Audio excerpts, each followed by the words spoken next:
All right, so Matt, what do you get when you forget to put your fire in the fireplace out on Christmas Eve? I don't know. A crisp Kringle? Yeah, that's right. That's what you get.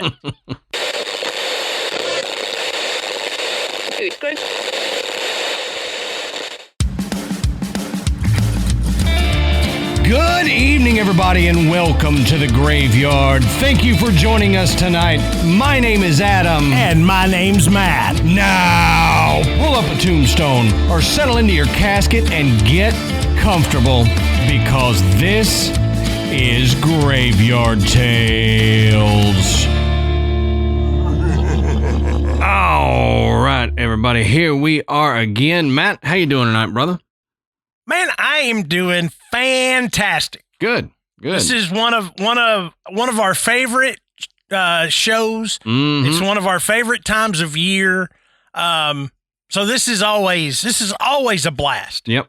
I like to play the bah humbug thing around Christmas because it's funny to me to pick on Ashley, who is very into Christmas. I love Christmas too, but I just like to play the antithesis of that sometimes, and you know, it's fun to me.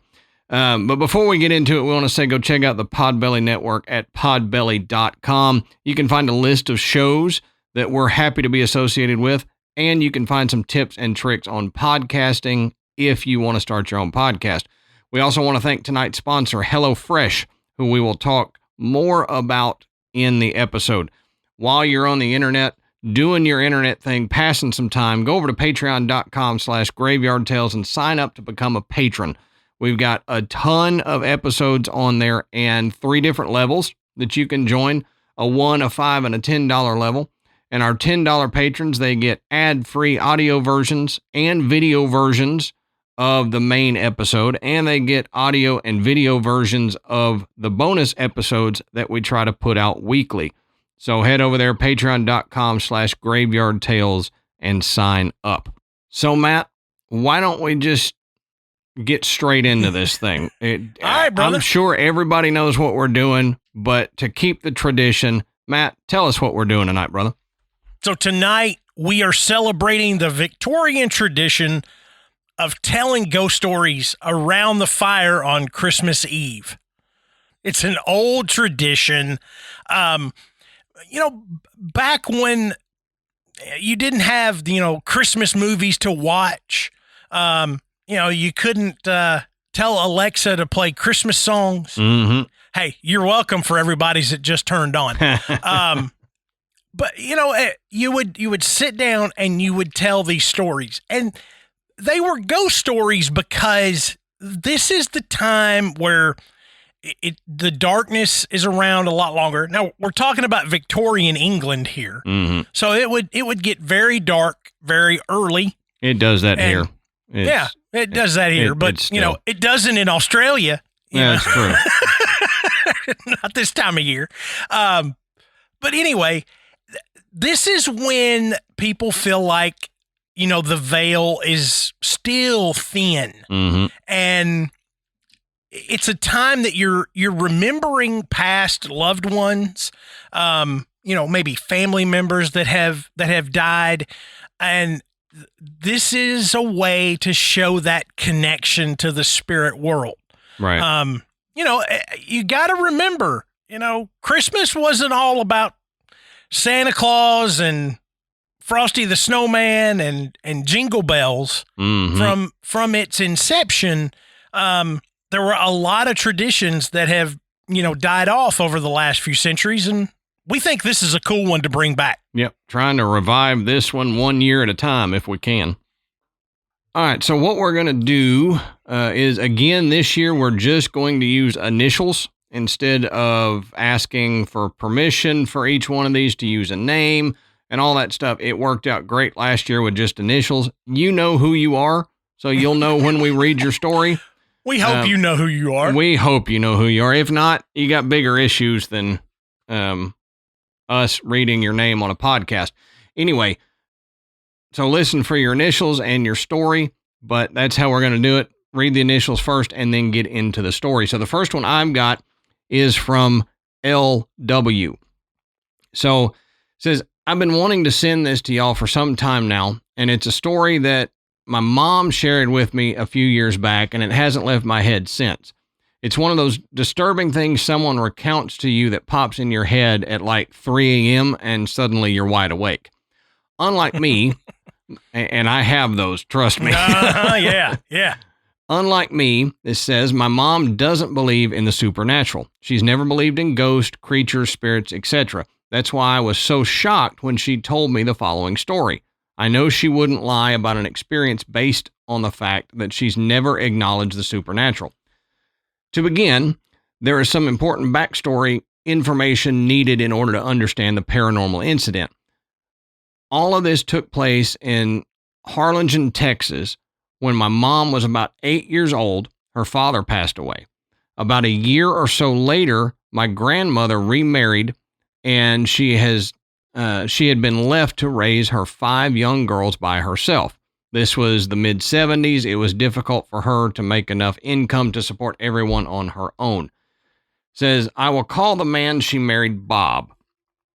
Bob was an evil man, and I'm not one to use the word evil lightly. He verbally and physically abused my grandmother. My mom has told me stories of how she remembers inserting herself between him and my grandmother, screaming at him to get his hands off her mom. She would hear him yelling at her or hurting her in the bedroom almost every night. My grandmother endured a few years of this until she discovered that Bob had exposed himself to one of my mom's sisters. She kicked him out and divorced him immediately.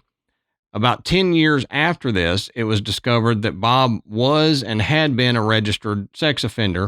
He had a history of exposing himself, to people he shouldn't. Yeah. People that didn't want to see it. Yep, that extended long before he married my grandmother. Long story short, he was a horrible person. After Bob was gone, things settled down for my mom, her sisters, and my grandmother. And when my mom's oldest sister went off to college, my grandmother did some rearranging in the house, and my mother was given my grandmother's old bedroom. This is the bedroom that her and Bob slept in when they were married. My mom was excited as she no longer had to share a room with one of her younger sisters and began sleeping in there as soon as she could.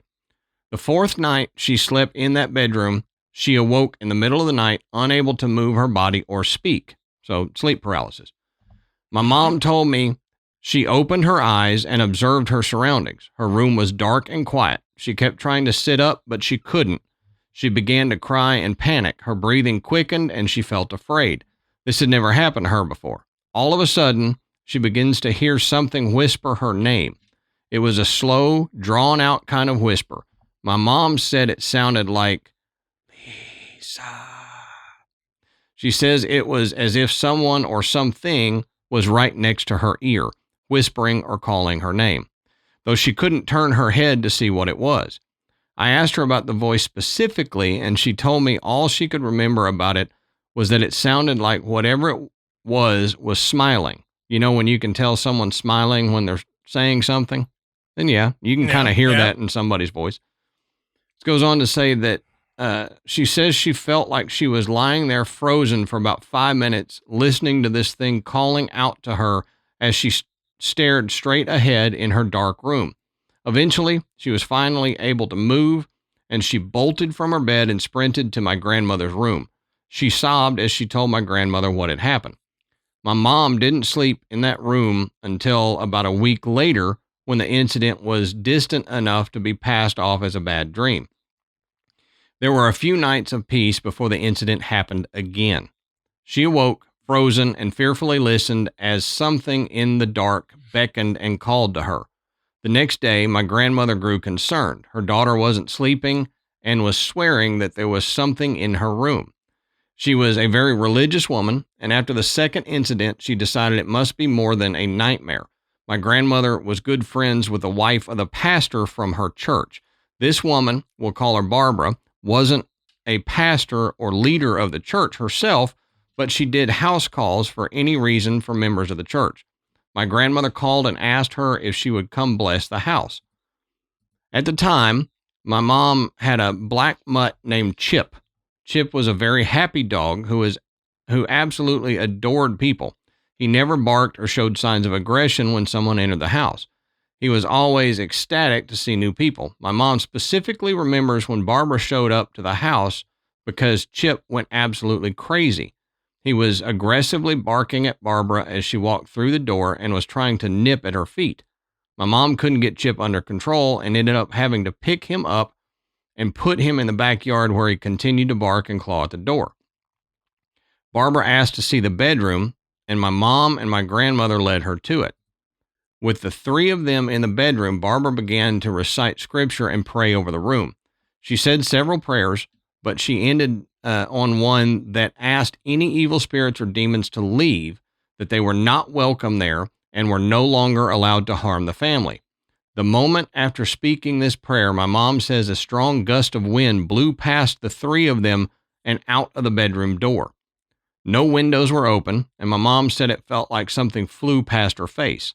She asked if I'd ever had something like a ball thrown at me and barely missed me. She said that's what it felt like, but a much larger mass than a ball. God. Yeah, crazy. My grandmother grew lightheaded in the moment that this wind blew past them and had to kneel down so as not to collapse. She was okay, just startled, and my mom and Barbara helped her out of the room. My mom had no other experiences sleeping in that room after that. I understand how fake the part about the gust of wind might sound, but as I said in the beginning, my mom has no interest or belief in ghosts or ghost stories, and she's the furthest thing from a liar. So for her to recount something Right. like this, to me, gives me all the validation I need to know that that actually happened. It says, I'm a firm believer that strong energy can remain in spaces, and I truly believe that Bob was evil enough and did enough evil things to my grandmother in that room that he left some terrible energy behind, or possibly manifested or attracted something evil because of it. So she goes on a little bit more, but I'll stop there. Yeah, I agree with you. I think 100%. he had some attachment or attachments because of how he was, and he probably or vice did. versa. Yeah, that's true. I mean, let's be real about it. I mean, we've all seen these stories on the news of these type people, and when they get arrested and everything, and some of them you look at them and you're just like, what? This guy looks like this huge nerd. Like he's going to tell you how to do some chemistry experiment. He's wearing the short sleeve button up shirt and the stupid pants pulled up too high. Mm-hmm. And you're like, does it fit? So I have always wondered if not all, but if a fraction of these cases are due to some type of attachment. Right. I mean, it's just. I agree. I think a good majority of them probably are. I mean, you can't discount that there are just evil people, but well, yeah. I think in a lot of these cases, like you look at people like Dahmer or BTK, they were normal people most of the time. I mean, even Gacy, normal people most of the time, led a normal life, and then they had a side that just went crazy. So what if that was when some evil attachment took over?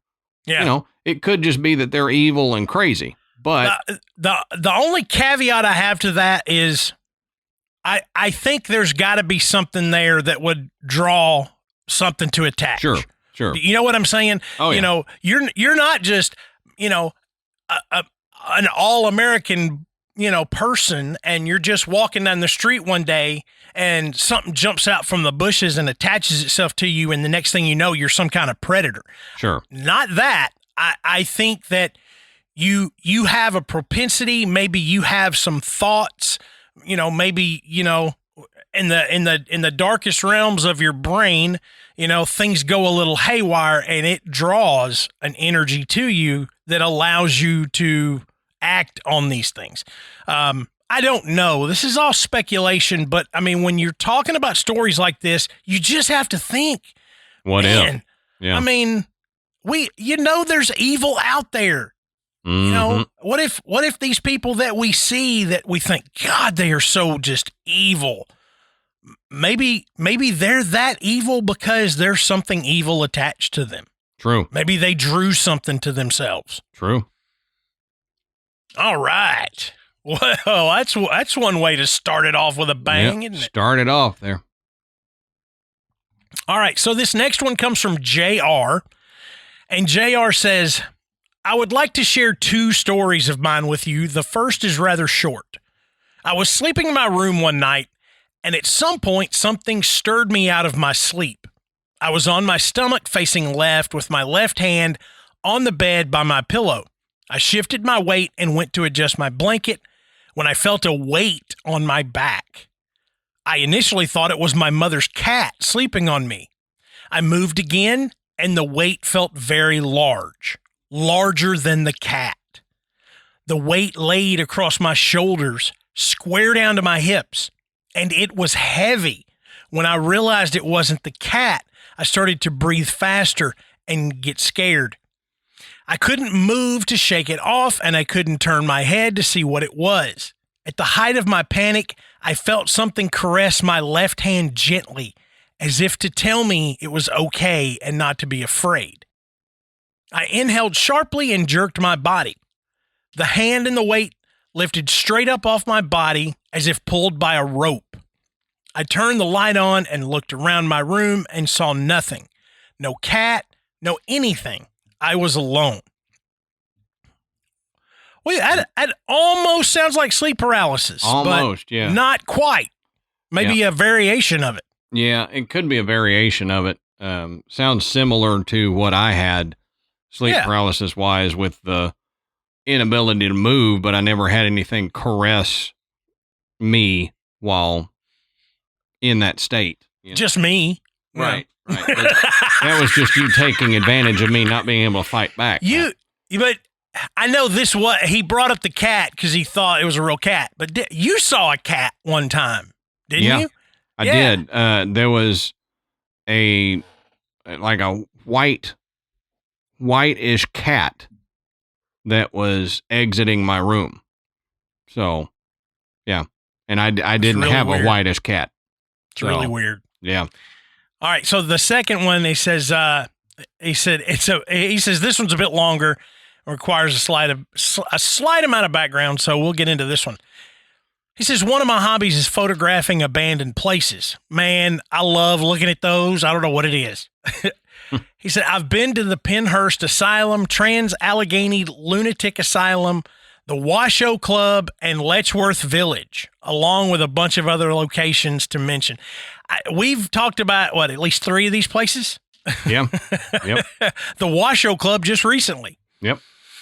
On July Trans-Allegheny. Yeah. Yeah. That's kind of cool. I think we need to follow up on that. Mm-hmm.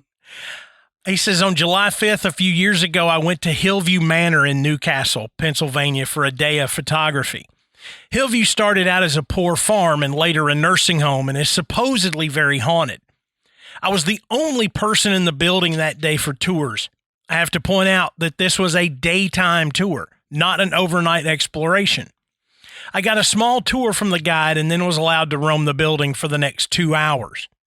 The first stop on the guided tour, we both heard a loud sound coming from one of the rooms. We both turned and went into the room to investigate. The room looked like a standard hospital room. No bed, but the electric panel on the wall behind where the bed would be, the bathroom and the closet and the ceiling, had the track for the privacy screen. The room also had plastic over the windows, and a group of flies were bumping into it trying to get out. The guide said that the sound he heard was as if someone pulled the privacy screen. Yeah. That's what I thought when those little metal hooks as they slide. Yeah. When he said there was a privacy rail, that was the first thought. I was like, oh, that sounds as you pull it closed. He said the tour finished without any incidents, and I went to hunt out some good shots. The first odd thing that happened was as I was setting up for a shot at the far end of the building. I set my tripod up, and as I was adjusting my camera, I felt something brush between my legs. I've been around cats my entire life and recognize this feeling as a tail from a cat weaving in and out of my feet. I took a few pictures and moved on. The next location I shot was at a nurse's station on the 3rd floor. The ceiling tile had fallen out above it, and there was some light filtering through, which created a pattern I wanted to photograph. I had to get behind the desk to shoot outward, and behind me on either side of my tripod are rooms that were pitch black. I used my flashlight to see what was in the rooms, just storage space for files, meds, etc. Said I took my backpack off and laid it out of the shot. As I was setting up, I couldn't bring myself to stand behind the camera. I didn't like my back to those rooms. I had chills and I felt like I was being watched. I tried multiple times to do it, but I eventually had to peek around from the side of my tripod into the viewfinder to get the picture. When I was finished, I got my equipment out of that area as fast as possible. Many times during the day, I had to pass by that first stop the tour guide and I heard the sounds. Each time I walked by it, I heard the buzzing of the flies, and the temp in the hallway in front of the room was very, very cold. He says, remember, it was July in a building with no heat or air conditioning. He said, a feeling around the room bothered me so much that I had to go upstairs and use the 2nd floor hallway to move around the building, as would I have done. He said, I was on the 1st floor again, right by that room, and I told myself that going back upstairs and taking the long way back was silly, and I was being paranoid. I decided to pass the room on my way to the waiting room to leave. As I got close to the room, I heard nothing. No flies against the plastic, just dead silence, and it was a lot colder than it was before. I felt like I was being watched, and my body was reacting to something around me. I got past the room, but the cold felt like it was still around me. He said, I'm a devout atheist, and even after all this, I'm still skeptical about the paranormal. I turned without thinking and said very forcefully, no, I don't allow it. Your place is here. I do not give you permission. And turned and started to walk away. The air warmed around me as I left that area, and I started to feel a little more relaxed. I told the guide some of the things that happened to me, and he offered up some interpretations on the events. That night, I reviewed the videos that I took. One of them is me talking into my phone as I tried to flip the camera on the phone around. You can hear a loud bang coming from a closed metal door a few feet behind me, as if the door was slammed or hit with a fist. He said, I didn't hear this in real time while recording. The other video I took was me walking the halls and just shooting straight ahead. As I passed through a doorway, you can hear what sounds like a breath. The door was open. There was no vacuum to mimic a breath. And again, I'm the only one in the building. The last piece of evidence I got that day was found by my wife that night. We were laying in bed. I had my shirt off with my back to her. She gasped and asked me how I got those scratches. I said, great. What scratches? She took her phone out and took a pic and showed me, and there in the center of my back was a tic-tac-toe pattern in scratches. I tried to think about me bumping into anything that could have caused it and couldn't recall having my camera bag off at any point during the day, except where I took photos on the 3rd floor where I couldn't stand behind my camera. That's crazy. Yes, absolutely. I mean, that is just... I mean, that story gives me chills. I don't know that I would be one that would be willing to stay in one of those places by myself even during the day. Yeah. I have a tendency to creep myself out anyway. But that's pretty bold. But that's pretty cool. That is a cool story, cool event that you can share. We appreciate you sharing it with us. Yep. I've told Ashley before that haunted places like that I've been, I feel better when I'm with at least one other person. Mm-hmm. For some reason, my courage is bolstered when I got one other person. And it's not because I think, oh, nothing's going to happen to me. I just think, oh, if something bad happens to me, there's somebody here to pull me out. Yeah. You know, if I go down, if I pass out, if something knocks me out, whatever, I'm like, okay, there's somebody here that can get me help. If I'm by myself, I'm on my own. And I don't like, you know, I would be helpless in that thing. And you and I have talked. It's a control thing, I understand. But I have this thing where I get anxious and I don't like not being able to control an outcome. Right. You know, that's I prefer driving for that reason. I don't like being driven around for that reason. And that's why I hate tornadoes. I have no control over that situation whatsoever. It's been a fear of mine since I was a kid. Yeah. And, you know, you're just up to and I don't like that. It's the same way. If I was by myself and something happened to me, no control. I'm knocked out. I'm hurt, whatever. And at least, you know, if you're there or Ashley's there, hey, y'all can get me help. Even if y'all can't render quick aid, you could get somebody that could render aid. Yeah. And I get that. I get that completely. Cause I'm the same way. I would want somebody else to be around. I think for me, it's because my imagination does run away with me. I've read so much. I have watched and seen and spoken firsthand with people who have experienced things. I've experienced things myself. Yep. That in my head, all bets are off. Right. You know, anything and everything can and will happen if I go into this supposed haunted place alone. Right. And that's going to be playing on loop in my head. So I would need somebody else there just to kind of keep me grounded and focused. Right. Exactly. All right. So this next one is from BN. Now, BN says, the house I grew up in was well over 100 years old when we moved in the early 2000s. I don't know why. Sorry, I'm jumping in. I don't know why, but the word in back to back just screwed me up. They said when I moved in the early 2000s, it's a completely legit sentence and phrase. Yeah. But I saw it twice and my brain went in for some reason. That's like when you see had together. Yeah. Yep. I had head. I just get stuck on this loop. It's like it's only twice. Why are you saying it 80 times? This weird stutter. Yeah, for some reason. All right, sorry about that. Jumping back into it. Says it was built by a pair known as the Moon Brothers. They were a fairly prolific family in the area, and many of the houses they built are registered historic sites for our city. They had built this house for their sisters, who was a local school teacher, and she actually owned the first home radio in our county. The house was built within walking distance of the school she taught at, and she would often bring her elementary class to the house to listen to the radio as a reward for good behavior. Says, could you imagine that nowadays? No. Yeah. No. Now, says this house had its fair share of typical, quote, ghost activity. It was an almost daily occurrence to hear loud, steady boot steps going down the basement stairs, or the sound of crashes and knocking in the basement when no one was there. It is not uncommon to feel like you are being watched when alone in a room, or to see the shadow of a person out of the corner of your eye.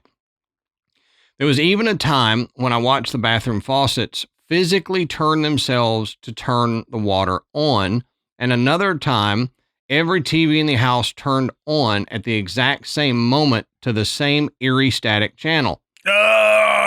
Says even the ones hooked up to devices that were turned on.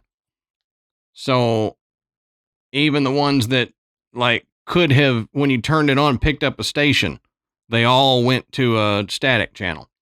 Yeah. Have you ever seen that movie White Noise with Michael Keaton? Mm-hmm. Yep. That reminds me of that up until the end, that movie is creepy as hell. Mm-hmm. I thought the ending ruined it, but yeah, leading up to it. Yep. And then when you said that, I was like, damn. Yep, just on every one of them. Uh-huh. It says, I personally believe that there are at least two entities in the house, an old man who resides on the back porch and basement, and a young girl I named Katie. I don't know why I chose that name, but that is what I have called her since I was about 6. It has always just felt right. Katie likes to take things. I cannot tell you how many times keys, wallets, phones, or whatever else have gone missing and returned to their original spot after hours of hunting. My usual trick to getting my things back is to loudly shout, "Hey, Katie, I know you took my blank. I'm going to walk out of the room, and when I return, please make sure it is back where you got it from." Says 9 times out of 10, when I return to the room, my missing item will be exactly where I left it. That's awesome. That is pretty cool. Says there was one instance of missing items that happened when I was an adult that has really stuck with me. I had moved back in with my mom while waiting for my new house to be ready to move into. 2 days after I moved in, my razor went missing from the bathroom. I tried my usual trick with no luck. At that point, I assumed it was a living person in the house who had moved it. However, they all denied taking it. I eventually gave up the hunt and chalked it up to one of my brothers, quote, borrowing it and just not owning up to the theft. That is, until one day, about 2 months later, I was in the shower and had grabbed the bar of soap off of the built-in soap shelf. I turned around to use the soap, and when I turned back to return it, somehow, perfectly dry, in the ring of soap and water left behind by the bar was my razor. There was no way this could have been there before. There would not have been room for the razor and the bar of soap to both sit on the shelf, so it's not like I could have missed it. Even if I had somehow overlooked it sitting there in plain sight for 2 months, how was it dry when everything else in the shower was wet? The only explanation I can come up with is that it was Katie. Though the usual activity in the house is playful at best and a nuisance at worst, there was one night that I will always remember when the activity didn't seem so benevolent. I was about 8 years old and had woken up suddenly in the middle of the night. That was rare occurrence for me, even as a child, as I was one of those people who are dead to the world once I fall asleep. Yeah, that's Michael. When Michael's out, he out, man. Fire alarm could go off, which is right outside his bedroom. He'll sleep through it. Yeah. So, if anything happens, I'm going to have to just go pick him up because he ain't waking up for anything. Says, except on this night, I laid there for a while and eventually decided that I would get up and go use the bathroom since I was already awake. I tiptoed out of my room into the living room and noticed that my mom had fallen asleep on the couch playing on the Game Boy. The house was dark, but there was a slight glow from the kitchen as my mom always left the light above the stove on. Yeah, my grandmother did that. Always left a light on downstairs just in case. Don't know why, but always did. Says I made my way through the living room and just had to make it through the dining room to get to the bathroom on the other side. However, when I made it to the doorway between the living room and dining room, I stopped dead in my tracks. There was a man standing on the right side of the dining room table that sat in the middle of the room. He was tall and seemed to be wearing a hat and a long coat. I couldn't make out any features, as even with the glow of the stove light coming from the kitchen door directly behind him, he was darker than dark. The only thing I can discern about his face was that he was standing facing me, but his head was turned to the right, and he was staring into the mirror that was across the dining room table from him. I stood there frozen for what seemed like forever, debating whether I should try to quietly wake my mom or just scream and bring the whole house running. My decision-making was cut short, however, when the figure turned his head and looked directly at me. It was like before that moment, he hadn't even realized I was there. This triggered my fight or flight, and for some reason, I didn't run to my mother or the safety of my bedroom. I ran towards the man. Yeah! Don't ask me why. That takes some cojones right there. Don't ask me why, but I ran past him between the table and the mirror he had been staring into and hunkered down in the bathroom. I kept the light off and the bathroom door cracked so I could hear when he came for me, but the footsteps never came. As I said before, this is an old house. You can hear when someone thinks too hard. I've been in those before, yeah. Yeah, let alone a grown man walking through it, yet I never heard a thing. No breathing, no footsteps, and neither of the bells that my mother had attached to the front and back doors, so I know he never opened either of them. Eventually, I mustered up all the courage my little 8-year-old body could and slowly crept out of the bathroom. He was gone without a trace. I immediately ran back to the living room and tried to wake my mom, but had no luck. In fact, I couldn't get anyone in the house to wake up, even the dog. So I did the only thing I knew to do, crawled back into bed, pulled the covers up tight, and snuggled in until morning. When I woke up the next day, the first thing I did was ask Mom who was in the house the night before. Of course, she didn't believe me and blamed it all on a dream, but I know I was awake, and I know what I saw. It wasn't until many years later that I realized what had visited me that night. And this is what I thought. They say it was the Hat Man. Yeah, that's exactly what I thought. Yep. I don't think I was supposed to wake up that night, and I definitely don't think I was supposed to see him doing whatever he was doing in the mirror, but thankfully, so far, that has been my only encounter with him. And that's exactly what I thought, too. As soon as they started describing this figure, I thought Hat Man. Mm-hmm.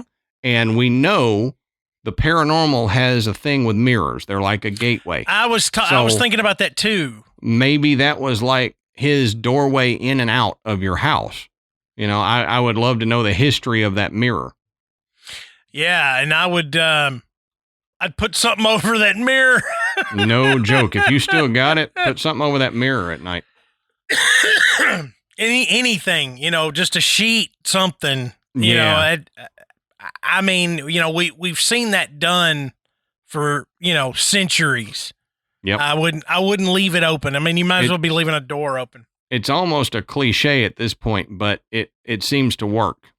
People wouldn't keep doing it if it didn't work. All right. Our next one comes from AB. No, it's not me. It's not me. Or Ashley. It's not her either. Okay. This is another AB. I know. Well, I know because you've never lived in Ohio, so. No, that's a very good point. All right. So we live in central Ohio, but enjoy visiting Kentucky. I enjoy the hiking, and my husband enjoys restocking his bourbon bar. In June of 2020, just as the country was beginning to wipe the sleep from its eyes after the forced hibernation of the COVID lockdown, we planned such a trip. Waverly Sanatorium has been on my bucket list for several years. So on a whim, 2 weeks before the planned weekend, I checked their website to see if they had resumed giving tours. The fates must have been smiling because the weekend we planned to travel was the second weekend Waverly was to be opened after the lockdown. They just said, they still had COVID restrictions, but, she managed to get a couple of tickets for the tour. That's good luck right there. My husband may have been more excited than I was when I told him he couldn't wait to visit this notoriously haunted place. And by the way, my husband is a pastor. We showed up the night of the tour, and my husband immediately began wishing out loud that the paranormal would make itself visible. I dare say he was taunting the entities to show themselves, and I repeatedly told him to be careful what he wished for. Yeah, that's not a good idea, brother. Not a good idea. Nothing good comes from getting sassy with the spirit world. Yeah, that's right. Amen to that. Now, anyone who's heard of Waverly Sanatorium knows that the 4th floor is notorious for its otherworldly activity, which is why it is the last stop on the tour. The guide asked the group to line up along the walls of the dark corridor and look toward a window in the door at the opposite end of the hall. Supposedly, you can see shadow people passing in front of the window. Personally, I thought anything I saw could be a trick of the light, or lack thereof, floaters in my own eyes, or the power of suggestion, since the guide essentially told us what to look for. After a minute or two of staring down this corridor, the guide asked for volunteers to walk down the hallway towards the door. I had been standing in front of my husband, and he literally pushed me out of the way so that he could jump into the middle of the hall, waving his hand above his head, almost shouting, "I'll do it." Did I mention that my husband is a pastor? The guide instructed him to walk to a certain point and then turn to face the group. When he turned around, She asked if he felt anything at the end of the hall. When he said it was colder down here, my logical brain said, yeah, no body heat from the rest of the group down there. The guide then told my husband to stretch his arm out to his sides and very slowly walk back towards the group. He had taken 2 steps when a black head and shoulders appeared over my husband's left shoulder. My husband is 6'2", and this thing's chin was at the level of his forehead. As gasps and whispers of, "Did you see that?" arose from the group, my only thought was, please, dear God, don't let that thing follow us home. Yeah. And my husband excitedly asked what was going on. When he was standing behind me once again, I told him what we saw. He was super stoked that something happened to him and couldn't wait to see it for himself when the next volunteer took their turn. 2 more people took the walk, but nothing else happened on the 4th floor. Since the moment we got out of the car, my husband had been asking, almost demanding, to experience something, and until the 4th floor, the tour had been pretty uneventful. My husband was disappointed that the only real paranormal occurrence had happened when he wasn't able to see it. I reminded him that the paranormal is not a theater and the entities are not actors giving a command performance.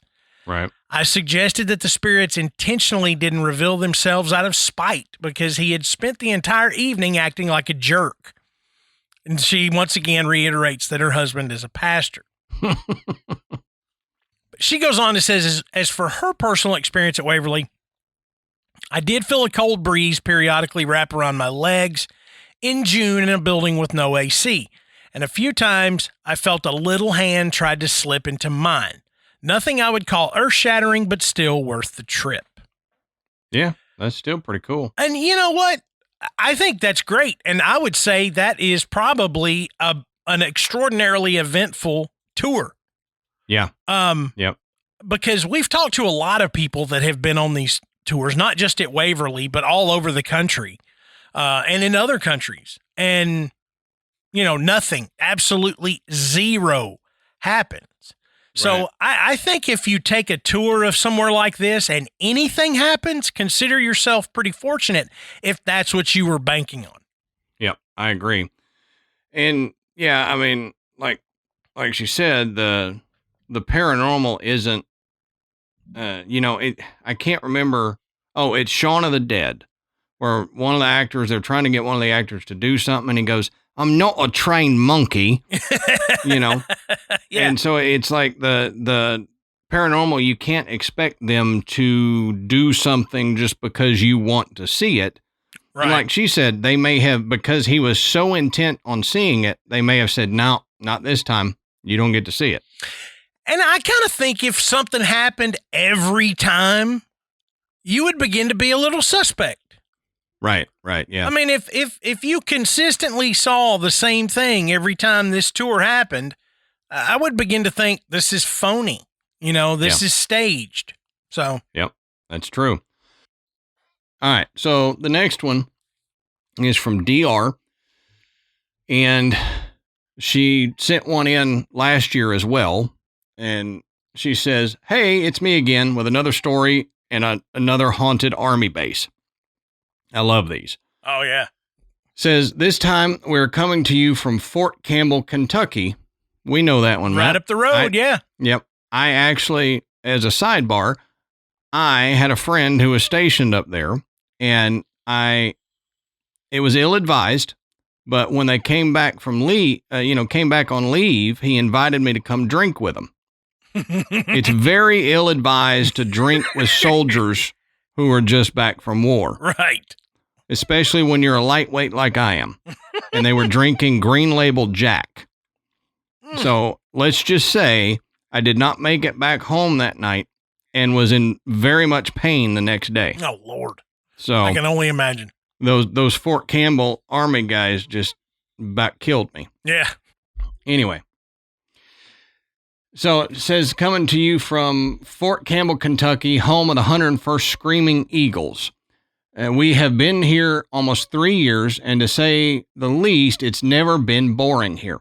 The house here is much more chill than the last ones at Bragg and Hood, which has been nice. However, My husband was deployed last year, and my mom would come up from Texas every other month to help and give me a break. One of the first times she was here, she was upstairs and found tiny footprints in resin ink coming out of the closet where I store all my resin stuff. Thing is, at the time, the closet was full of pallets and you were not getting in there. I don't care how small of a person you are. We thought, oh, the kids had some hidden. Nope, there was no explanation. After that, there has been a lot of times I've heard my name being called, says, but if you hear that, no, you don't. And about a month ago, I heard my kids calling and yelling, hey, no one was here but me at the time. But the really freaky thing that goes on here are out at the back 40, dogmen, strange sights and sounds. My husband, who is a non-believer, said, I don't know what I saw out there, but I never want to go back. I wish I had had the recording and the pics, but it was downright insane.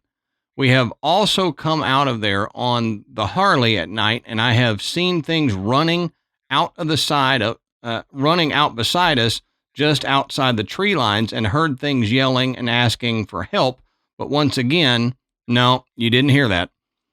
So I think the worst thing that's happened to me personally since we have been here was the sound of a small child asking for me. I will never get over that one. My kids were asleep in my bed when it happened, and nothing I have done here seems to deter whatever is going on. So the crazy part to me about this, I know where this is, and I've been there, and she's had dogman sightings there. Like, yeah, large bipedal walking things, and seen them running along the tree line when they were riding their Harley down the road. I don't know what it is, but we get a lot of bipedal hominid sightings at military bases. And in Kentucky. Yeah. Yep. I mean, Kentucky, northern Tennessee, southern Kentucky, Fort Campbell sits right on the Tennessee, Kentucky state line. Right. You do, if you, in fact, if you look at it, Kentucky has quite a few Bigfoot sightings, but when you start digging in, you realize that a lot of those sightings that are attributed to Bigfoot are actually more like a dogman sighting. Mm-hmm. And you're like, well, tomato. But, from what we understand, the dogman sightings, these entities, these creatures move very quickly. Mm-hmm. They are not the big lumbering, Sasquatch, right, like we've kind of learned to attribute to those sightings. These things are quick. So yeah, I mean, it's not surprising at all. And I think it's pretty cool, but those dogmen sightings from northern Tennessee, southern Kentucky, they've been around a long time. Yep. Cool that she's seen one, and that her husband, a non-believer, has seen it.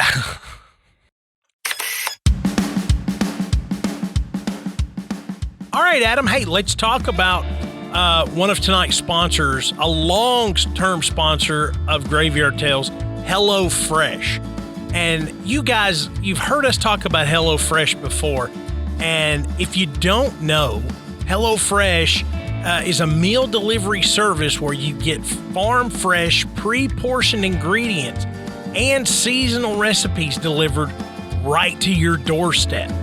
You get to skip trips to the grocery store, and you can count on HelloFresh to make home cooking easy, fun, and affordable. That's why it's called America's #1 meal kit. Mm-hmm. And, we've talked about how much that we hate going to the store. And I'll be honest, in the last week, I feel like I have gone to the store every day. Oh, yeah. For something, and it's always dinner related. And God, I cannot stand that question of what are we going to eat for dinner? When I come home and I see that HelloFresh box sitting on the front porch, I know what's for dinner. Right. It's something good. And the kids know it's going to be something good, and they're going to be able to help. Or in some cases at my house, do it themselves. Right. And Amanda and I get to take the night off because it's so cool. You get these easy to follow recipe cards. If you need a jicama, then you've got the jicama. You know, you don't have to run to the store and go, what's a jicama and where can I find it? Right. And after a full day of work, you've still got a lot to do around the house. So, you know, we all know that some days feel like eating a wholesome dinner is next to impossible. But with HelloFresh, you can turn busy weeknights into memorable mealtimes with delicious, practical options designed to save you time, like their 15-minute meals. And you can make hosting a party this holiday season a joy rather than a hassle with the help of HelloFresh Market. From crowd-pleasing charcuterie boards to photo-worthy desserts, it's easy to add these party pleasers to your weekly orders, saving you so much time.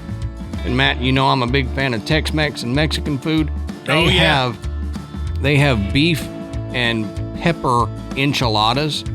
Oh, dude, I tell you, if we get an enchilada, if they have one scheduled for that week, Ashley knows we got to select that because I'm going to love it and I'm going to overeat because I love them so much. They have their enchilada recipe down pat. Oh, yeah. So if you like Tex-Mex, order you some HelloFresh enchiladas. Yeah, it's fantastic. I mean, I can't say enough. I mean, we all get excited when we get an enchilada meal or really any Tex-Mex meal. Right. From HelloFresh. It's just, I mean, it's great. It is. And we think you'll enjoy it too. So if you want to get on the HelloFresh train with Adam and myself, go to HelloFresh.com/graveyardfree and use our code GRAVEYARDFREE. That's GRAVEYARDFREE for free breakfast for life. That's one breakfast item per box while your subscription is active.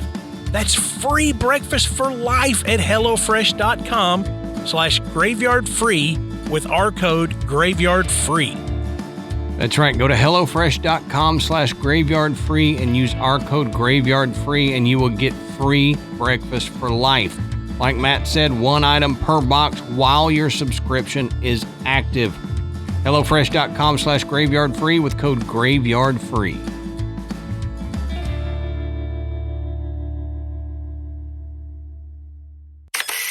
Okay, this next one comes to us from JP. JP says, this happened to one of my dad's closest friends, and it's a story I've heard many times growing up. Doug was a big old farm boy at 370 pounds, 6'5", and not the kind of guy you wanted to mess with. Dang. In the winter of 1987 at 4 a.m., Doug found himself kicked out of his house by his now ex-wife. She hadn't even let him grab his truck keys on the way out the door. Doug lived in a very rural part of Amish country, Pennsylvania.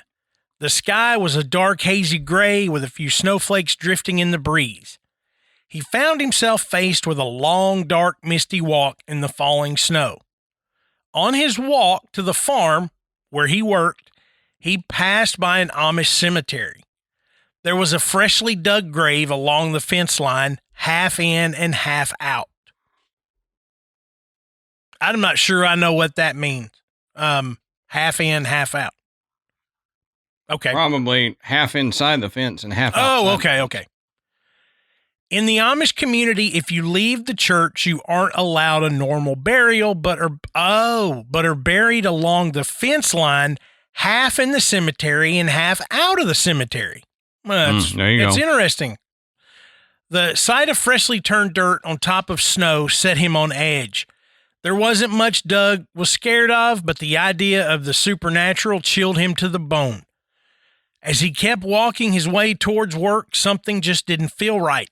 The air felt uneasy. He could feel that something or someone was following him. Doug slowly glanced over his shoulder and could see something behind him in the sky glowing. He quickly spun around and the glow was gone. It had disappeared. Needless to say, Doug was spooked. He tried to act normal and kept walking his way towards work, but every time he glanced over his shoulder, the glowing was behind him. After a few more yards, he couldn't handle it, and the panic was boiling up inside him. He glanced over his shoulder again, and the glowing was still following him. So Doug did the only thing he could. He ran as fast and as far as he could. He ran until he couldn't breathe. He kept running until he couldn't feel his legs. He ran until he couldn't run a single step more, and he fell to his knees in the snow, wheezing and sputtering for breath. He begged the spirit for mercy. He sat there on his knees waiting to die. But death never came. Turns out the mag light in his back pocket was on.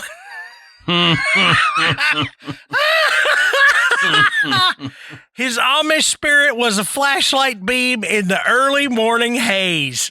That's hilarious. That's great. And then after all that, I get now for the real paranormal story. That was great writing. That was great. I love that. That was good. So as we go on, he says, I worked in a very large upscale nursing home for almost a decade. One night, I was chef on duty in one of the large kitchens, and one of the cooks needed something from the freezer. I was a free hand, so I made my way to the large walk-in freezer and stepped inside. I've never had a feeling like this before or after. I looked, and standing in the back corner was a little old lady wearing a blue sweater, red shirt, and tan pants. She had white hair and was completely solid. If she's been standing in the freezer. Yeah, and probably shatter if she fell. It says, my whole body was unsettled. I knew her, and she had died 8 months ago. Oh, wow. I asked her how she was in the freezer. She just looked at me with a flat expression and vanished. I still get chills thinking about it to this day. I never believed in ghosts or spirits, but that day changed everything. Yeah. Did this lady die in that freezer? Maybe. Maybe. 8 months ago, she got locked in the freezer by mistake and she died. That's why she came back there? Yeah. I don't know. But man, especially if you recognize her. You realize that it's somebody that had lived there prior and died. Yep. That's wild. Nursing homes have a tendency to have some lingering spirits for a period of time. You know, most people don't have the opportunity to be in a nursing home late at night unless you're working, the midnight shift. But there is some weird stuff that goes on. I've worked in plenty of nursing homes over the years, and I've talked to nurses that work night shift, and for the most part, things are uneventful, but every once in a while, something really weird happens. Oh, man, I can only imagine. All right, so the next one I got comes from BK. It says, I have a story that happened to me a few years ago involving everyone's favorite, shadow people.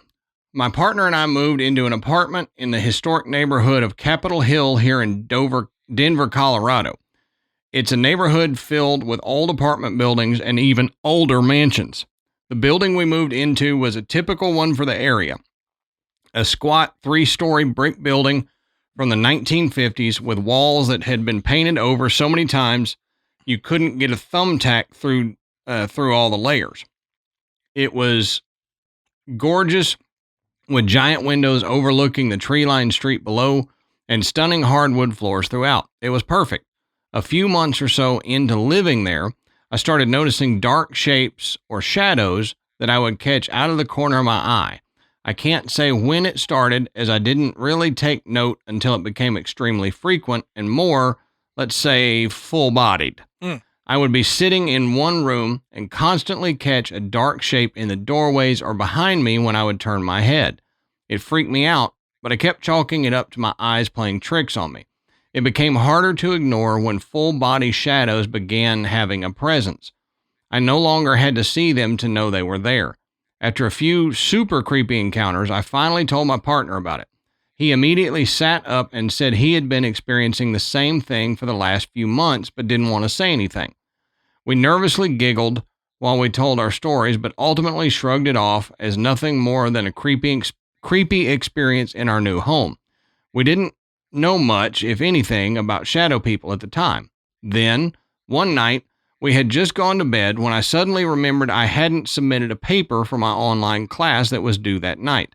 A nightmare in its own right, they say. Mm-hmm. So I got up and went to the living room to take care of it. We didn't have a coffee table at the time, so I sat on our couch with my laptop on a tall kitchen chair in front of me. I didn't bother turning any lights on, as it was only going to take me a few minutes to submit it. The computer screen lit up the living room dimly as I got to work. I noticed while I was double-checking my paper that something on the floor to my right, next to the chair legs, kept catching my eye. Every time I looked down, there was nothing there but empty floor. I kept thinking it had to be the computer screen light messing with my eyes a bit. About the third time I saw it in my peripheral, I noticed it was a big black mass on the floor. I didn't look at it at first and kept viewing it through my peripheral. It stayed the whole time, and I saw that it was fairly large, coming about halfway up the tall kitchen chair it was next to, so around my knee height, they say. Finally, I looked at it full on. This time it didn't disappear. The black mass was in the shape of a human crouched down, knees to chest, with arms on either side touching the floor. It slowly tilted its head to look up at me, and instead of a face, it was white, tribal-like mask. It was elongated with the mouth area carved out in an exaggerated grin and two slits carved out from where the eyes would be. I jumped to my feet, and it disappeared in front of me. The next day I did my research and discovered shadow people. I quickly found some black tourmaline, and we never saw them again. Actually, that's not entirely true. You know how you need to cleanse the stones every so often? I was always reminded when that needed to happen because the shapes in the corner of my eye would start up. As soon as the stones were cleansed, the shapes disappeared. We lived there for another 3 years, and as long as the stones were cleansed, we never dealt with anything supernatural like that again. As a little bonus, we found out what may have been causing these shadow people. Right next door to our building was a historic mansion from the mid-1800s that was turned into a boutique hotel. The mansion was supposedly involved with the 1890 transition of Denver City Cemetery to what is known today as Cheeseman Park. In 1893, they hired a man to move 5,000 graves from the cemetery. The guy was paid per coffin, so naturally he and his men would cut up the bodies for more coffins. Supposedly, they performed this task in the basement of the mansion next door. Needless to say, we always have some black tourmaline in our home just in case. Absolutely. Yep. Matt and I do too. Yep. We keep it on us, and I make sure that Ashley and Michael have it too. You know, and it's funny. People talk about this, you know, the whole black tourmaline thing. And I mean, there's a lot of questions about, yeah, this is all a bunch of hooey. This is like crystals, same difference. But let me tell you, I have shadow people in the house that I live in now. I had seen them for about a year and just tried to not worry about it. And then I got a big piece of black tourmaline that was sent to us by a listener. Adam and I each have one. That's a fairly large piece, largest piece I own. And it sits on my nightstand, and we've never had them again. Yep. I mean, it sits, it doesn't move. It gets dusty. I dust it off. You know, I'll cleanse it about maybe every 6 months. But we never have them. And it's funny. I usually always have a piece on me. I wore one around my neck for a long time. Yep. And the leather strap that I had it attached to broke, and I just never fixed it. And I still had it. I just wasn't wearing it. And I mean, things began to change. And And after about a month of things going haywire in my life, couldn't think, I thought, golly, is this COVID brain? What the heck is going on? And I realized I hadn't worn that piece of tourmaline in about a month. Yep. And I started wearing it again, or at the minimum, I'll carry one in my pocket. And I've never had that specifically happen again. Dude, I'm with you. I wear one around my neck all the time. I've got it on a metal chain, and I made the wrapping for the stone myself. Well, I had something similar happen where I caught my necklace on something that I was moving, and it snapped the chain. And normally I sleep in it, like I go to bed and my necklaces stay on. Well, I didn't for a couple days until I could go get more chains. And I had a sleep paralysis incident that night. The first night that I didn't have it on, I had a sleep paralysis incident.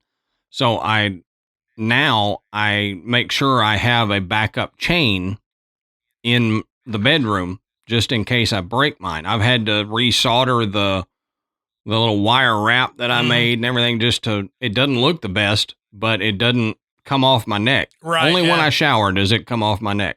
So. Yeah. I think I wear mine all the time, even in the shower. I mean, it usually sits under my shirt. It's not something I can easily take on and off. So, so I think that's why mine wear out cause I use like the leather cord and it wears out cause I shower in it. But look, my dad has never been a big believer, even though they live in that house. I mean, he's just kind of always gone along with it and said, I don't understand what's going on. But, a few years ago when he started seeing them, and he, you understand, my dad, he's a funny guy, but I mean, he's not, he doesn't make up stories, right. And I can always tell when he pulls me to the side and says something, he's being dead serious, and he was serious. And I could tell he was concerned. Got them some tourmaline and it took care of it. So. Yep. Say what you will. Maybe it's psychosomatic. I don't think it is, but me, you, everybody we know that has had experiences and then got black tourmaline, it's helped. As long as you keep it cleansed and do it, use it the right way. I was never a believer in crystal power, yada, yada, yada, until I tried the black tourmaline and my sleep paralysis stopped. And then I went, okay. Say what you will. I think people take it too far with a lot of things, like a lot of things. This can heal that and this. They don't heal physical ailments, but they'll help with the spiritual stuff. Yeah. Oh, yeah. All right. So our next story comes to us from KM. So KM says, I sent you a story last year with my adventures in reenacting in Tennessee. After the episode came out, I sent it to my family. The only one that listened was my brother, who was with me that night. After listening to the episode, he called me and said, "Why don't you tell them the story about Fig?" To be honest, I had forgotten it until he mentioned it. I will spare you the backstory from last year, but Fort Indiantown Gap, Pennsylvania, or Fig, at one time held the second largest World War II reenactment east of the Mississippi River. The largest being D-Day, Ohio at Canoe Township Park in Ohio. I hope I said that right. D-Day, Ohio happens every August, and the Fig event no longer happens. The thing about Fig was that it had a section that was all buildings from the 1940s and the early 1950s. Only the heating and plumbing had been upgraded. The event was in February. As a boy from Tennessee, I was not prepared for a Pennsylvania winter. Yeah, absolutely not. We crossed from West Virginia into Pennsylvania. There was snow piled up on the side of I-81. The younger members were excited to fight in the snow. I was not. that was until I saw the barracks. As I said, these were built for World War II. Everything was period correct, including the heat. Downstairs, you had to keep an extra layer on or be cold. Upstairs, you stripped down to your shorts or melted. We were upstairs. We arrived late Thursday night and left Sunday morning. We only saw the barracks the first night, but Friday morning, our eyes were met with a sight straight out of a history book. Jeeps, trucks, half-tracks, and every other manner of military vehicle clogged the streets. That's cool. In the company offices were pubs, restaurants, and other establishments for entertainment. In the mess hall and theater was a reenactor flea market selling original and reproduction uniforms, gear, and other paraphernalia of the hobby. To make a long, fond memory short, it was everything we had been promised. After Saturday's battle, we came back to get out of our wet, cold clothes and into warm, dry ones. We then hit the vendors before they all packed up. We then made a run for some adult soda water. It was still a few hours before the dinner and dance, so we sat to talk with some new friends we made on this trip. One was not a new friend, but the brother of one of our members. He showed us how to wear our dress uniforms and told stories of his time as a member of the local reenacting group. It was at this time that the strangeness occurred. If you remember, I said we had the top floor, and all the heat ran up the stairwell and made the second floor almost unbearably hot. 4 of us were sitting on a bunk with the 2 chairs at the end of the barrack talking. A cold draft came up out of nowhere. We didn't think anything about it because someone would crack the window to get some relief every now and then. The cold sensation stayed around us as we talked about the 28th Division's experience in the Hurtgen Forest in 1944. This was the unit that trained at FIG before shipping overseas. Someone brought up the nickname of the 28th and asked, why were they called the Bloody Buckets? At the mention of that name, myself, my brother, our sergeant friend who was with us the night of the EVP, and one other who has now passed on, felt someone set on the bunk behind us. The springs creaked, causing our guest and his brother to look with us to see who had joined us. There was no one within 100 feet of us, and he was asleep. At that point, our guest sheepishly laughed and said, some people think these barracks are haunted. We laughed it off and continued our conversation. We got back late that night from the dance and we laid down to sleep.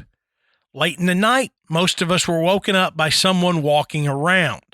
Someone at the other end told them to get back in bed.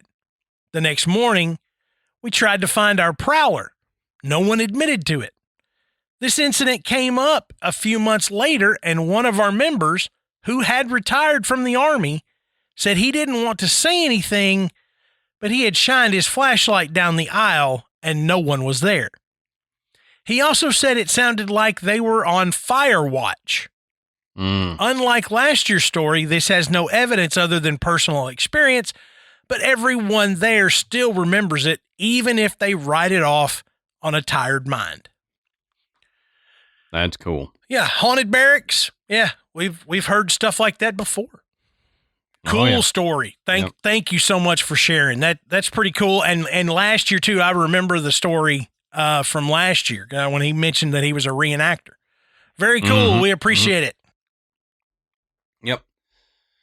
All right. So this next one is from FB, and they're from Britain. I mentioned that because I'm going to have trouble saying probably the town names and stuff, but it says, I grew up in a town called Stourbridge, which is in the Black Country. It's a hella old and has a rich history with old mining tunnels, glass factories, and ties to the first ever train steam engine. It's first mentioned in the Doomsday Book, says 11th century, I believe, as a market town. My college, King Edward VI, was founded in 1552, with portions of the building being at least 200 years old. 1860s best bet. And the town hall was built in 1887. The street itself is littered with listed buildings, and the town has many churches. My first experience was at the Moorings Tavern, unfortunately now renamed and remodeled as a Ponce Cafe, which was a bed and breakfast style pub that sat on the canal. After going down a Google wormhole, I think it was built around the start of the 18th century, possibly 1840, as that is what that part of the canal and the other buildings that were still standing were completed. When I was about 12 or 13 years old, my mom worked the bar there, and I would help clean the rooms above. The upstairs had a heavy atmosphere about it that wasn't present downstairs. It felt like a totally different building with a long, narrow corridor that sagged and seemed slanted. Local legend said that a tall, black shadowed dog would roam the corridors. Mom claimed to have seen it, but I never did. I cannot explain why room 4 scared me greatly, and I refused to clean it. It was cold, dark, and oppressive. It felt wrong in there. There was a small church and graveyard at the bottom of my road that I used to love going to. I never got along with Christianity, it says, but that place was calm and beautiful to me, a safe place. Alternatively, there was a much grander red brick church, St. Mary's, with a larger graveyard the other side of town that scared me for no good reason. To me, it seemed big, dark, and imposing. It felt cold and unwelcoming there. I used to love scaring myself by wandering around the graveyard despite never seeing anything. After researching it, I found out that it was first built in the early 12th century and has 3 Knights Templar gravestones. That's cool. At the bottom of Lower High Street was a small square church that seemed abandoned, but apparently isn't, and that had the same scary vibe to it. It had a few gravestones hidden around the back, too. I would cross over to not pass it when walking down the street. After looking for a photo, I discovered that it's a Presbyterian church built in 1788 and that there has been a chapel since 1698. As a teenager, my dad and I would go for regular walks around the many local woods and farmlands. It was an adventure. Once we ventured further out into the rolling hills and fields high above the towns with only patches of woodland left. It was beautiful until when you were entering a particular patch of trees, it suddenly went very cold and dark, and I got scared. My dad tried to calm me, sensing that nothing was wrong, but I had to run, had to leave immediately. Exiting out of the other side, all felt normal again, but I spotted an odd shape down behind the next hill. It was a tall brick oblong tower on a pedestal base. A folly, I later learned. A building with no purpose. On it was graffiti in all caps in thick white letters, "Who put Bella in the witch elm?" My dad had no idea what it meant, so I researched it later that night and became obsessed with the local legend for years. In 1943, a body was found inside of a witch elm tree on private property, which is now Hagley and Witchbury Hills, where we'd been, by 4 young boys looking for bird eggs. She'd been dead 18 months, was married, had children, dental work, and was dressed in more gypsy-esque clothes. She had taffeta stuffed down her throat, and it was thought she was put inside the tree alive. No one ever really identified her, and her skeleton went missing years later. Despite the investigation being kept secret due to the boys' illegal actions, graffiti appeared in the town within a few days asking who put Bella, sometimes Isabella, in the witch elm. The graffiti we saw had been done in the 2000s. The legend is that she was a witch or gypsy woman who had been killed for her wicked ways, and now her ghost haunts those woods. Another popular theory includes her being a German spy, dating a high-ranking Nazi officer, or being a semi-famous cabaret singer. Despite returning many times, I never had that experience again, maybe because now I knew who she was and told everyone and anyone who would listen about her. The house me and my mom moved into when I was 12 was also haunted, and in the 5 or 6 years we lived there, I think we filled out the bingo card of typical hauntings. The house was built in the 1950s and was remodeled just before we moved in. We had phantom smells of cigars, disembodied voices, cold spots, and a ghostly male figure that would stand in the garden. Then, as family trouble kicked up and I became very upset and troubled, we had poltergeist activity. And says for the bonus, I'm female. So that adds to the poltergeist stories there, that it's usually younger females that cause the poltergeist stuff. But she goes on to say, we had stuff rearranged in the kitchen, mainly the spice rack for some unexplained reason, and the kettle randomly clicking on. I was alone one time, and it kept moving the bread I'd placed on the countertop.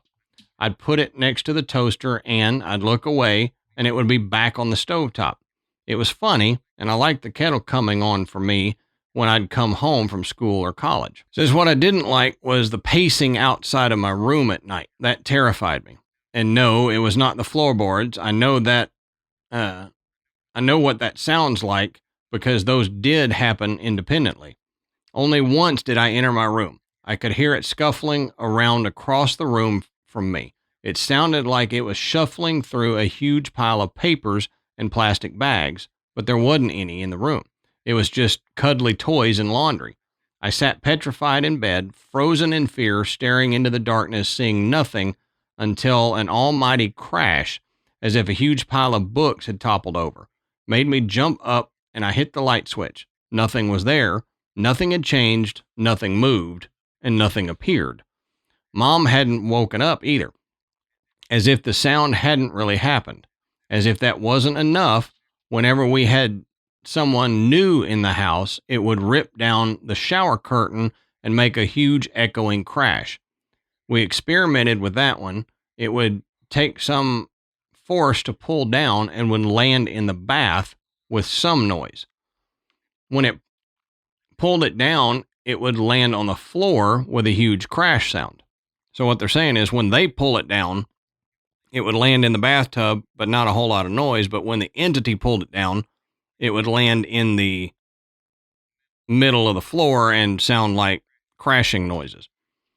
It says, and finally, and more humorously, it once plucked a pair of knickers off the top of a pile of clean laundry and threw it a good few feet across the lounge. So for our American listeners, that's underwear. The pile didn't topple over. Nothing else in the pile was disturbed, and we felt no draft. Plus, the doors and windows were shut, as were the curtains. They simply flew across the lounge, and we took it as a sign that to take the laundry upstairs. So she goes on a little bit, but man, sounds like she has had some experiences in her lifetime. Mm-hmm. Yeah, absolutely. Especially in that house. And I've heard that Who Put Bella in the Witch Elm thing. I have too. For many years, but we've just never looked into it. Maybe we should. Yeah. Maybe there's something there. When you said that, I was like, I've read that before. You know, I know I have come across. That is not the first time I've heard that. Right. All right. This next one comes from KK. And KK says, I hope you remember me. I've been sending listener stories for 3 years running now. And I told you last year that I intend to keep sending stories in. And Adam said, quote, bring it on. She says, well, I'm bringing it now. She said, this particular story has been on my mind for a long time. I had a very good friend when I was growing up. We met in first grade. Jay was a very big personality, and his sense of humor was something to be reckoned with. A small group of friends, including myself and Jay, got bullied a lot in school. We grew up in a very small town, and cliques were established early in our school years. Somehow, this never seemed to bother Jay. He was the happiest guy. He was always ready to cheer us up with a joke or a funny story. The meanest of mean kids couldn't get under his skin. He lived life to the fullest in his short time on this earth. He traveled across the country, worked on a ranch in Colorado and a farm in Hawaii for several years before investing in his own landscaping business. He was very creative as well as hardworking. Our high school boasted a garden of his own creation for several years after graduation. Jay was poised to burst into adulthood at full speed and make a dent in the world. Unfortunately, this didn't happen. Jay got very sick, very suddenly, and passed away in October of 2010. He was only 22 years old. Hell, man, this guy did a lot before 22. Jeez, that is incredible. It said live life to the fullest. That's right. He certainly did. Our little group of friends were devastated. Jay was the glue that had held us together. He had seemed to be the best of us, poised for big things, ready to pioneer changes in the world. At his funeral, as Jay had been so dedicated to preserving the environment, his mother requested we all plant a tree in his honor. I fell into a depression after Jay's passing. The world didn't seem as bright without him in it. I have always suffered from nightmares, and those worsened in the weeks after losing Jay. One night, however, I had a very different sort of dream. I dreamed that my friends and I were at a class reunion. Jay was there, talking and having fun as if nothing had happened. No one seemed to remember that Jay had passed away, not even myself. He and I had spent a long while catching up with each other and reminiscing about our school-age shenanigans. Slowly, however, I began to realize that something wasn't right. I seemed to be the only person who could see Jay. The memory of Jay's funeral crept slowly back into my mind, and I began to panic as I started to realize that Jay had passed on and could not be there. He tried to calm me down, but I burst into tears and began to shout, "You're dead! You're dead!"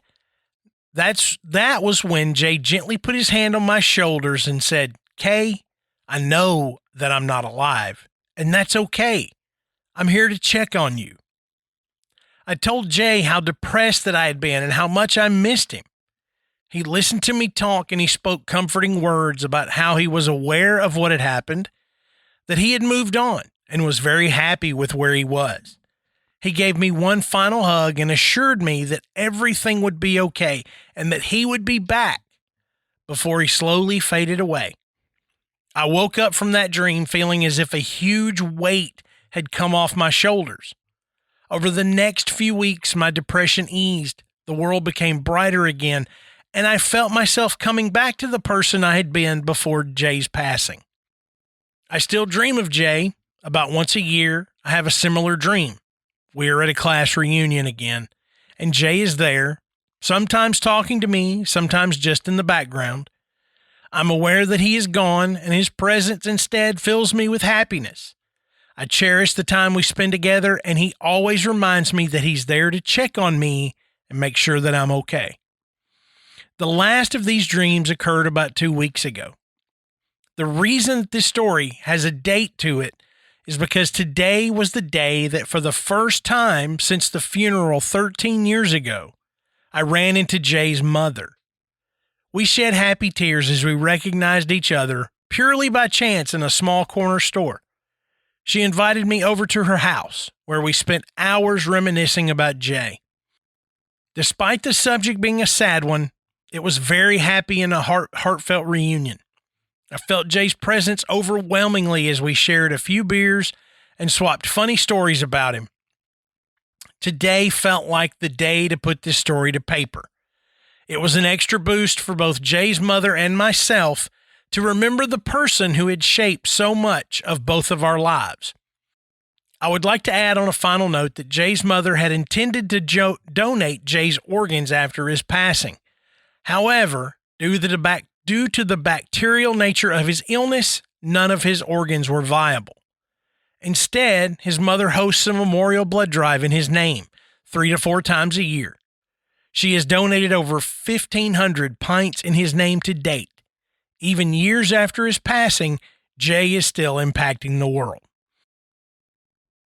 That is an awesome story. And so many of these stories that we get are scary or creepy or everything. And that's great. But we get at least a few every year that are not scary. that are heartfelt, heartwarming, and you know, they make you feel good about what might be on the other side. And that maybe all of those friends and family that we've lost over the years, they're still right there.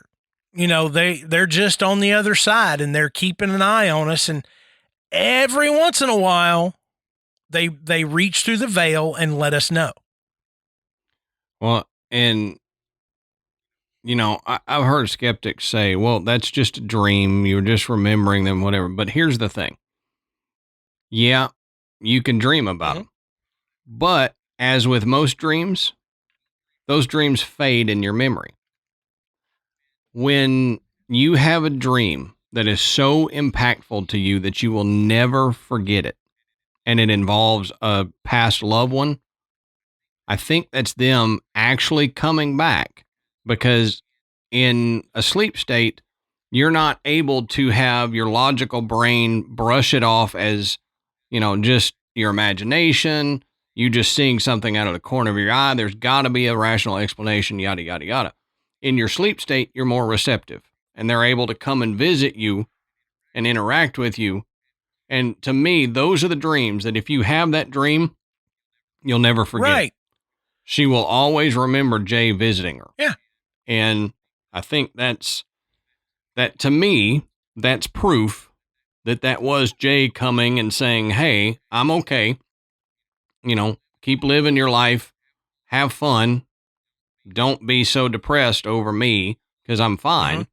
And she'll never forget that. It changed her mindset and mood about everything. And so to me, yeah, you can have dreams and they can just be dreams. But when they're dreams that impactful, I believe it is your loved one coming back and talking to you.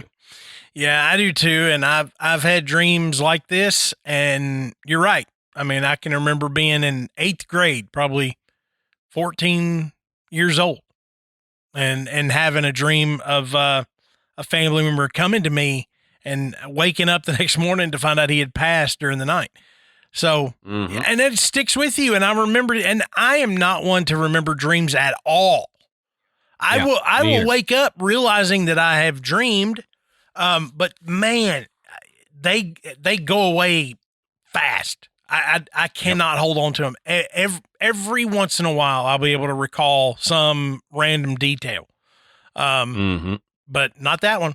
I can remember every aspect of it. Right.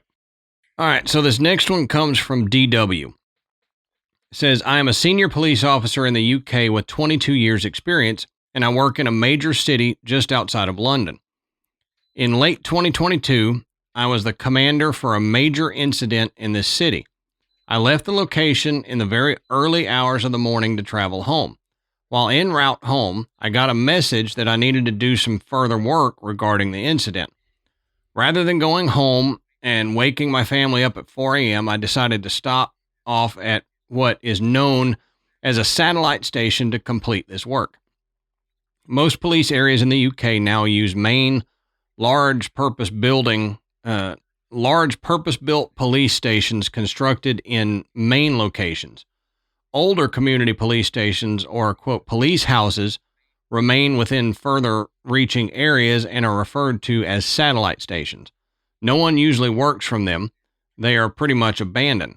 The satellite station I stopped off at was built in the late 1950s and stopped being an operational station around 15 years ago.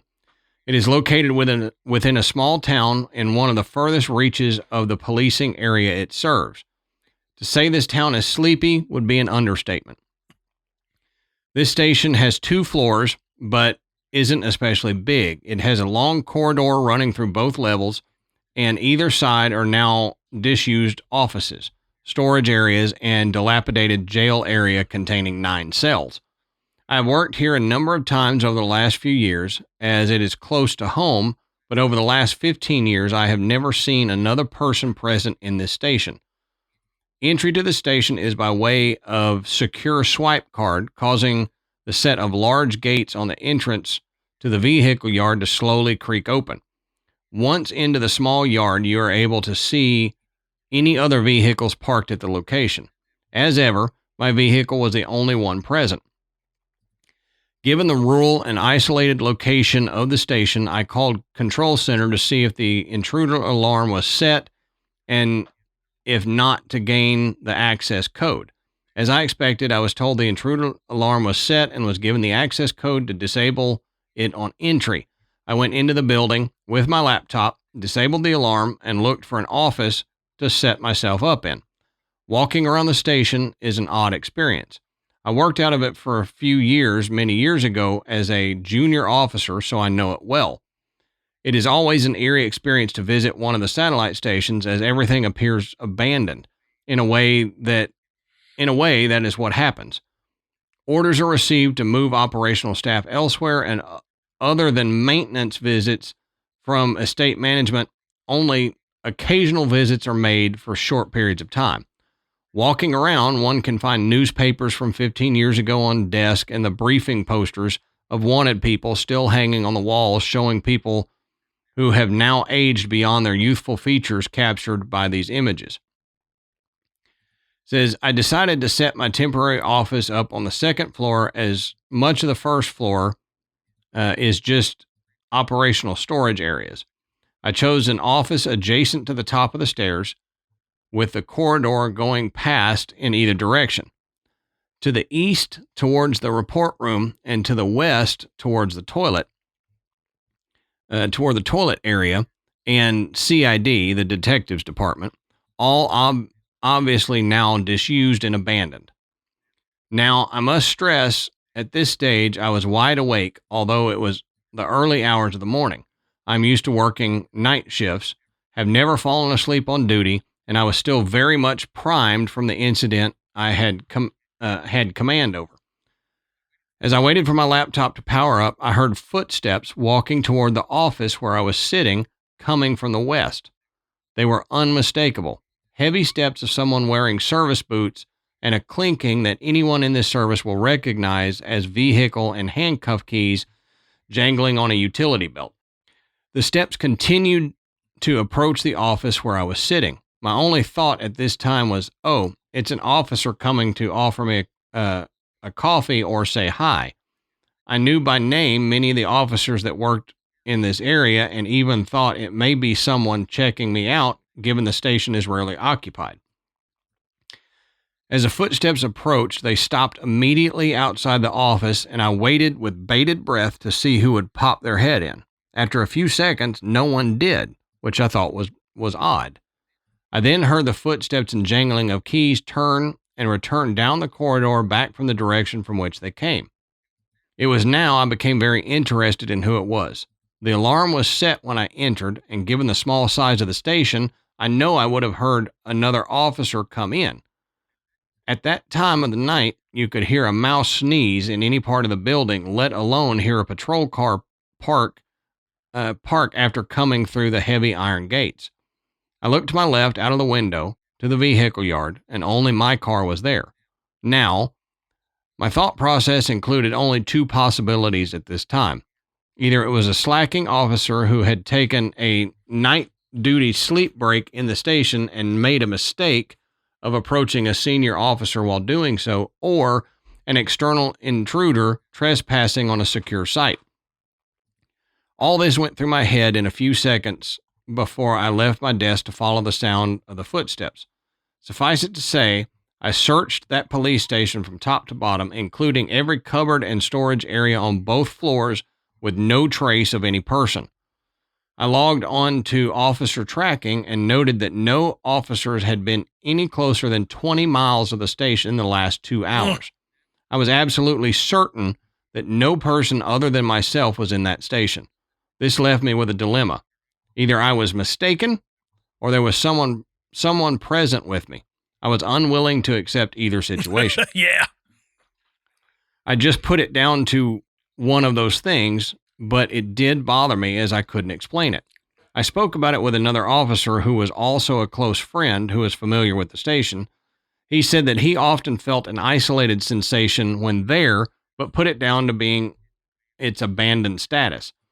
Ultimately, I came to the conclusion that I must have been mistaken. Old stations are drafty, doors bang, and building fabrics creak.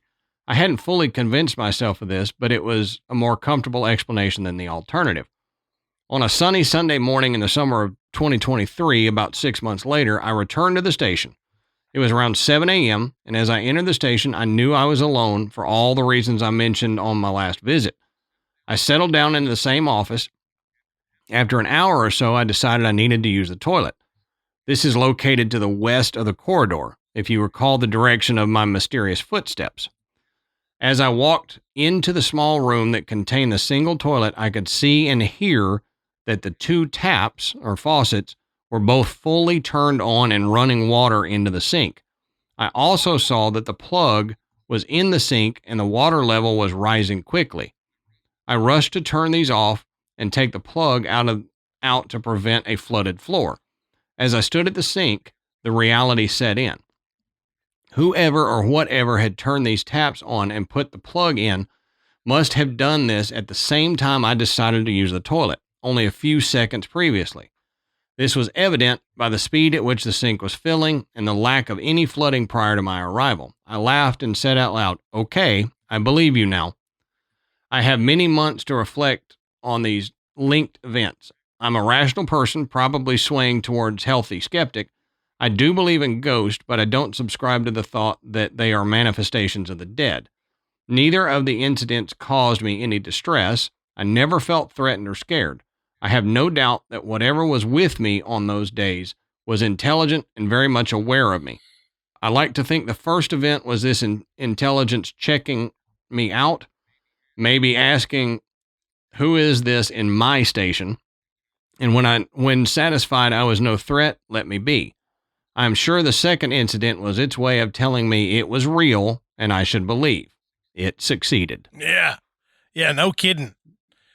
That's cool though. That's what I thought too when he said that he had to run and stop the sinks from overflowing. Mm-hmm. I thought, well, you know for a fact that it hasn't been going on for a long time. Mm-hmm. You know, it wasn't like a previous officer was there, right, turned them on and left them. It was very recent thing, or there would have been flooding. Right. Man, that's crazy. We had one earlier that mentioned something about actually seeing the water faucet turn on. Yep. You know. Yep. I don't know what's worse, the water coming on and the handles didn't turn, or actually seeing the handles turn.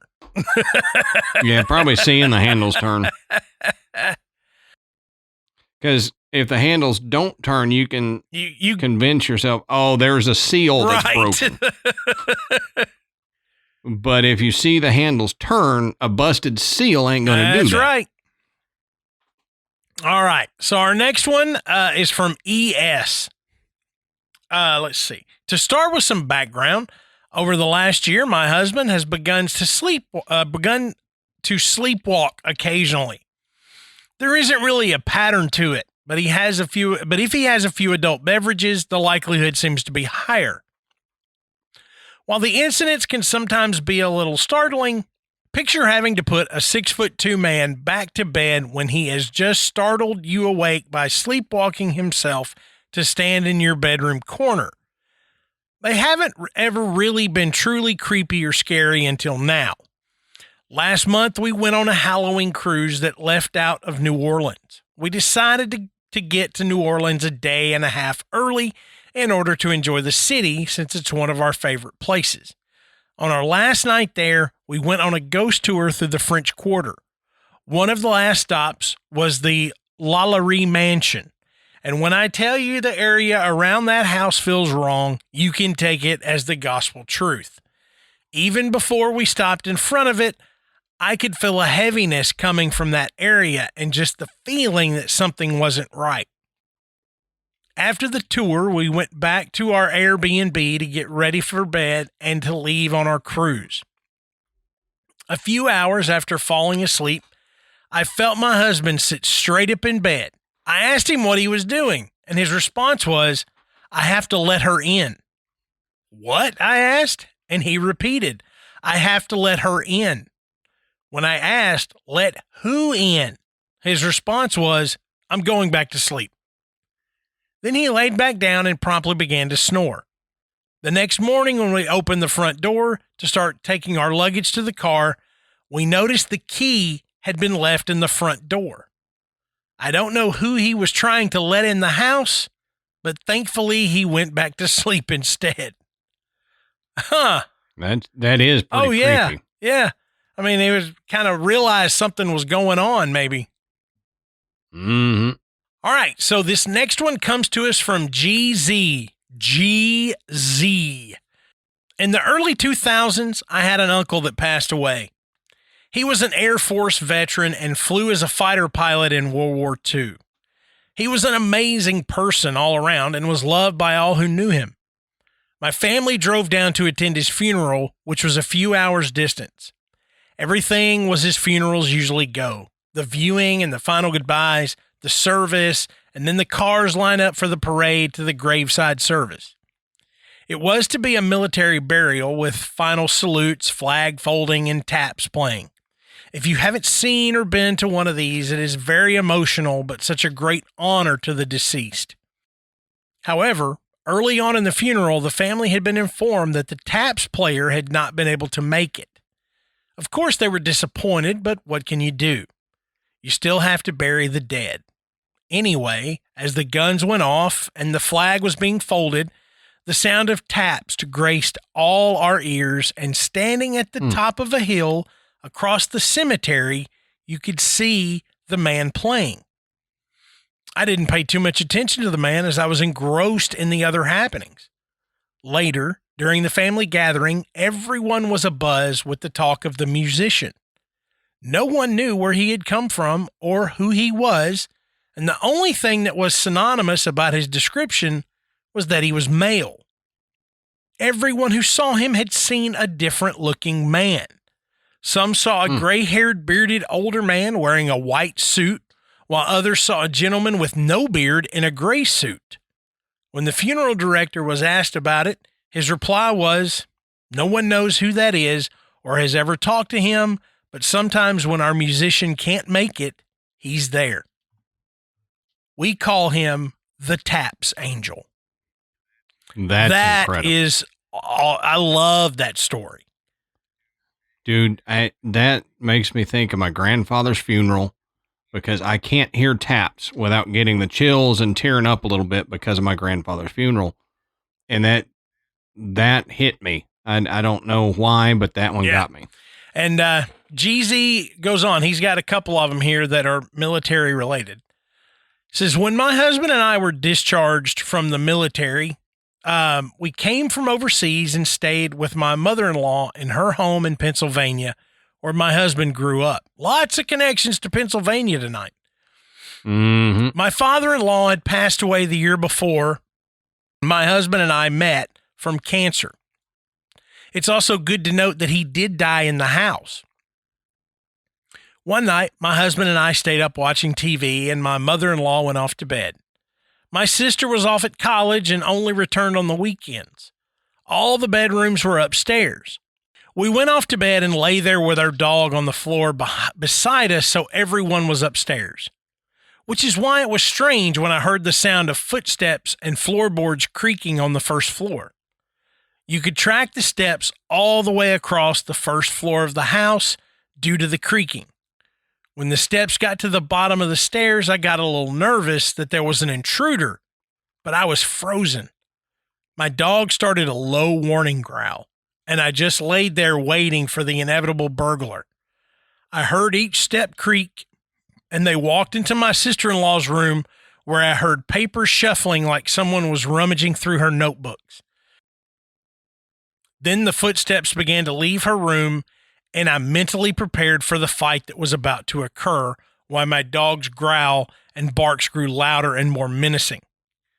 However, when the footsteps got to our room, there was no physical person to fight, but the shadowy silhouette of a man, clear as day, casted on our door.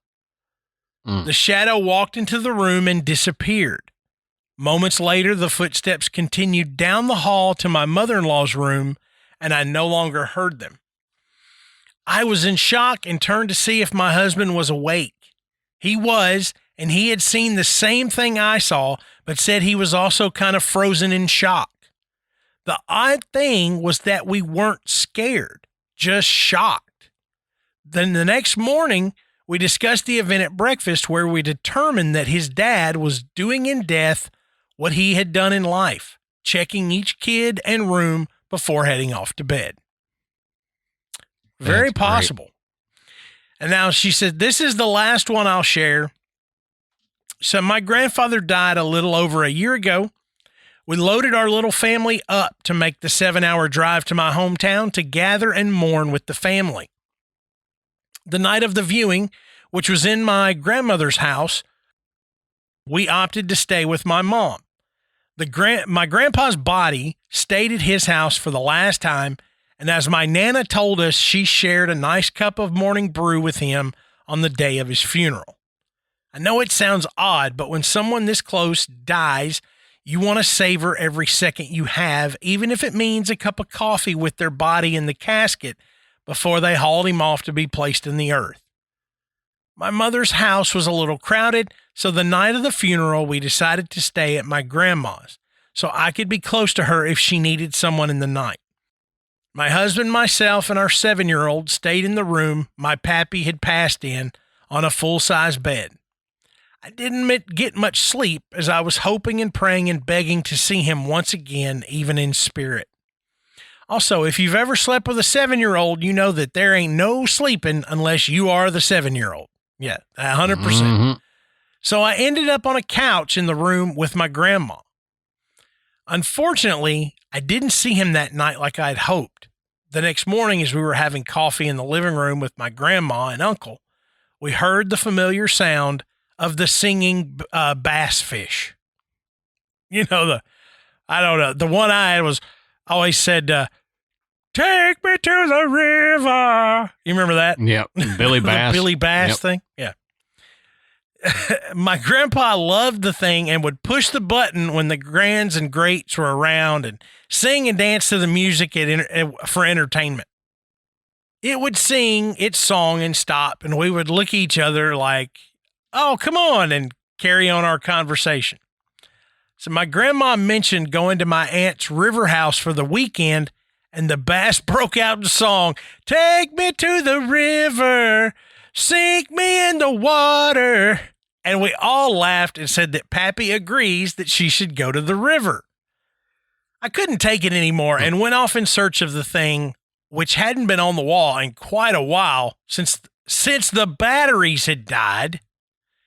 I found it in the laundry room on top of the dryer, covered in kitchen towels. It does have a motion sensor on it, but you have to wave your hand in front of it, and this thing was buried. It was my silly pappy giving us a sign that only he could, and making us smile as he always had. That's pretty great. That's cool. Yeah. Yeah. Man, I'm still tripping out about the taps angel. I know. And that is just an awesome story. Yeah, that's great. I mean, and it's cool that you've had so many experiences like that. But I just the taps angel, like, I don't know what it is, but you know, it's the universe saying if the taps player can't make it, these military men deserve taps being played, and they're going to do it. And the funeral director confirming that it had happened before several times. Yep, exactly. And that everybody saw a different person doing it. You know, to me, you see what you think should be, who you think should be playing taps. Yeah. In your own mind. Well, and that goes back to you've talked about it on the show before, that hauntings are a very personal thing, that your experience may not be what the other person's experience is. You know, somehow the way it manifests, it's going to be unique to you in many cases. And that sounds like what's going on here. You know? Yeah. I don't know if I would necessarily call this a haunting. I mean, I don't really know what you would call it.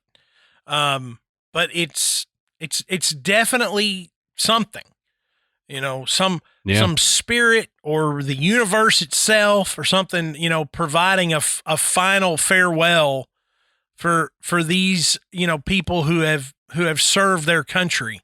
And yeah, that's an incredible story. It is. I will definitely share this story with other people, that may not have heard it on this show. So. Yep, exactly. Me too. Guys, thank you so much. Once again, you guys are killing it, sending in great stories. I mean, we've had some really amazing ones, this show. But remember, we're not done. So if you haven't heard yours yet, be sure and catch part 2 of our Christmas episodes. That'll be coming out when, Adam? 2 weeks.